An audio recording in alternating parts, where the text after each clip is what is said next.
Hey everyone, welcome back to the channel. Today, we're diving into a topic that's got everyone talking. President Trump is out there touting what he's calling a massive financial windfall for the United States, and it all hinges on his new tariff rates slapped on various countries around the globe. The Congressional Budget Office just dropped some updated projections, and they're saying these tariffs could slash the U.S. deficit by a jaw, dropping $4 trillion over the next decade. That's a huge number, right? But here's the big question on everyone's mind: at whose expense is this happening? Are American consumers the ones footing the bill?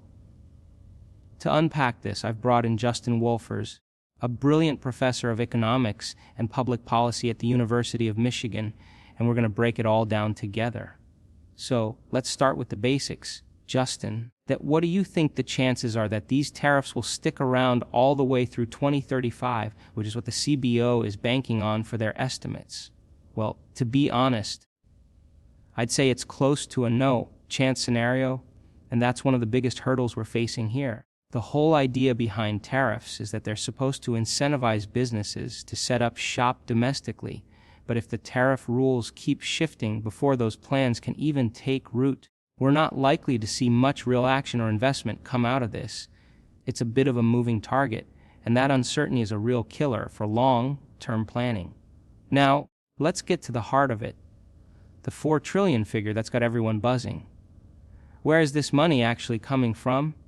Is it foreign governments stepping up to the plate, or maybe foreign companies absorbing the cost? For months now, we've been chatting with small business leaders about how these tariffs are hitting them. And the story's pretty consistent. They're currently eating the costs themselves, but they're warning that eventually they'll have no choice but to pass those expenses on to their customers. So Justin, in this CBO projection, who do you think is really paying that $4,000 trillion? Is it mostly American consumers bearing the brunt? Yeah, Jake, you hit the nail on the head. And I want to clarify something you mentioned earlier about this being a windfall for the American budget. Let's set the record straight. Trump might call it a windfall, but in reality, it's a tax.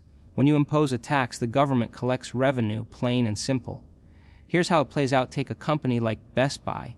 They import a washing machine from Korea, and when it hits the port, it's stuck in customs until Best Buy writes a check for the tariff. At that initial stage, it's an American company, Best Buy, paying the tariff.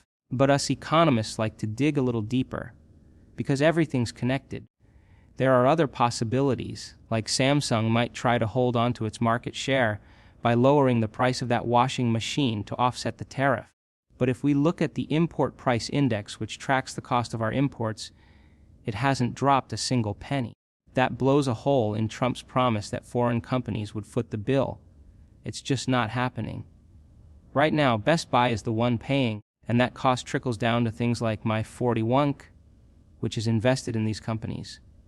Over the next few months, though, we're starting to see Best Buy and others realize their costs are climbing, and they'll likely raise prices. So, whether it's now or later, the burden is falling on Americans, first through companies like Best Buy, and eventually through higher prices for consumers like you and me. The bottom line, it's a tax on Americans, paid by Americans. Let's pivot a bit. When I said windfall earlier, I was echoing how President Trump has been framing this. So let's talk about what he might do with that $4,000 trillion. Trump has floated the idea of sending out tariff rebate checks to American consumers, and I recently heard the Treasury Secretary weigh in on that. He said something like, I think at some point we'll be able to do it, but right now, President Trump and I are laser focused on paying down the debt. What's your take on that, Justin? I think the Treasury Secretary is spot on. It would be absolute madness to send out rebate checks. Just a few months ago, we were all over TV hearing promises about trillions in savings that would lead to rebate checks for everyone. I was out there debating folks, trying to figure out how big those checks might be, but it turned out to be a lot of hot air. Nothing was saved. Look at the recent Republican budget. They took an already existing deficit and made it worse. Instead of thinking in trillions, let's break it down. This $4 trillion over 10 years works out to about $400 billion per year. That's a manageable number to wrap your head around, and here's the kicker. They've already spent it. Those funds have been funneled into tax cuts, mostly for wealthy individuals. So what does this all mean? We've essentially swapped one tax system for another. We used to rely on higher income taxes targeting the rich, but now we've ditched that and filled the budget gap with tariffs. Tariffs act like a sales tax, hitting everyone who buys imported goods, which is pretty much all of us. In effect, we've shifted the tax burden from the rich to the working and middle classes. It's a significant change, and it's worth thinking about who's really benefiting here. To bring this to life, let's hear from someone on the ground. I'm joined now by Jeremy Landy, the CEO of Fontana Forni USA, a business that imports high-end outdoor pizza ovens directly from a family-owned manufacturer in Italy, a company that's been crafting these ovens since 1978. The U.S. distributor works hand in hand with the Fontana family to bring these exclusive designs to North America, and Jeremy's here to share how these tariffs are impacting his operation. Jeremy, thanks so much for joining us today. Your business relies on this imported product from Italy. How have the tariffs changed things for you? Hey Jake, thanks for having me.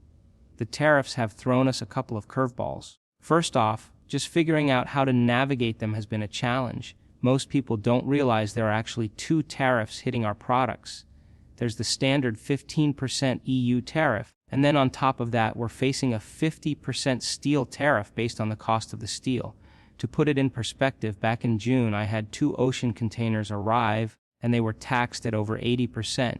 We paid that hefty tariff, but working with our customs brokers, we later found out the rules aren't even clear-cut.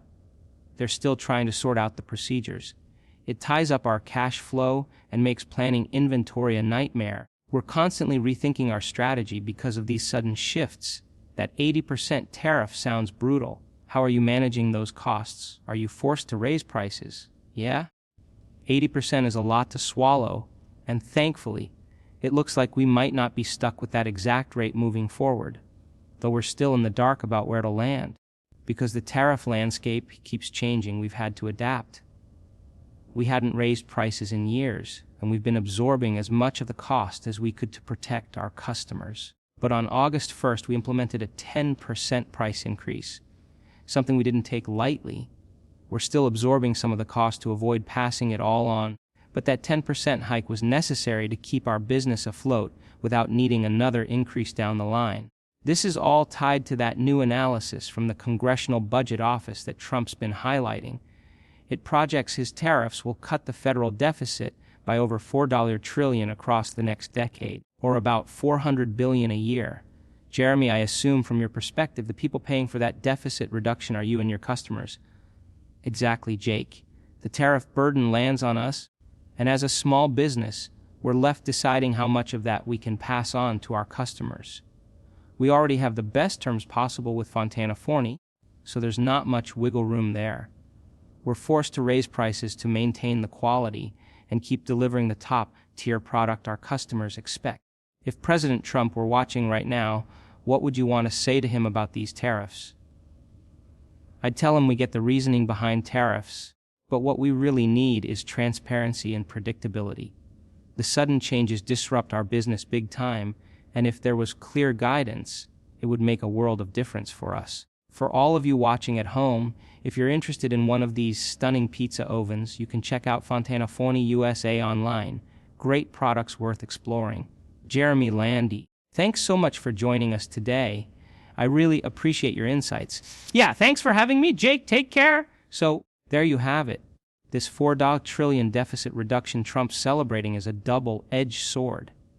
While it might look like a win for the federal budget, the reality is it's a tax hitting American businesses and consumers hard.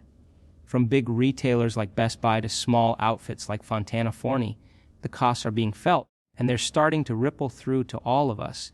Justin's analysis shows it's not foreign governments or companies picking up the tab. It's us, through higher prices and shifted tax burdens. And with the budget already stretched by tax cuts for the wealthy, this tariff strategy feels more like a reshuffling of who pays rather than a genuine financial fix.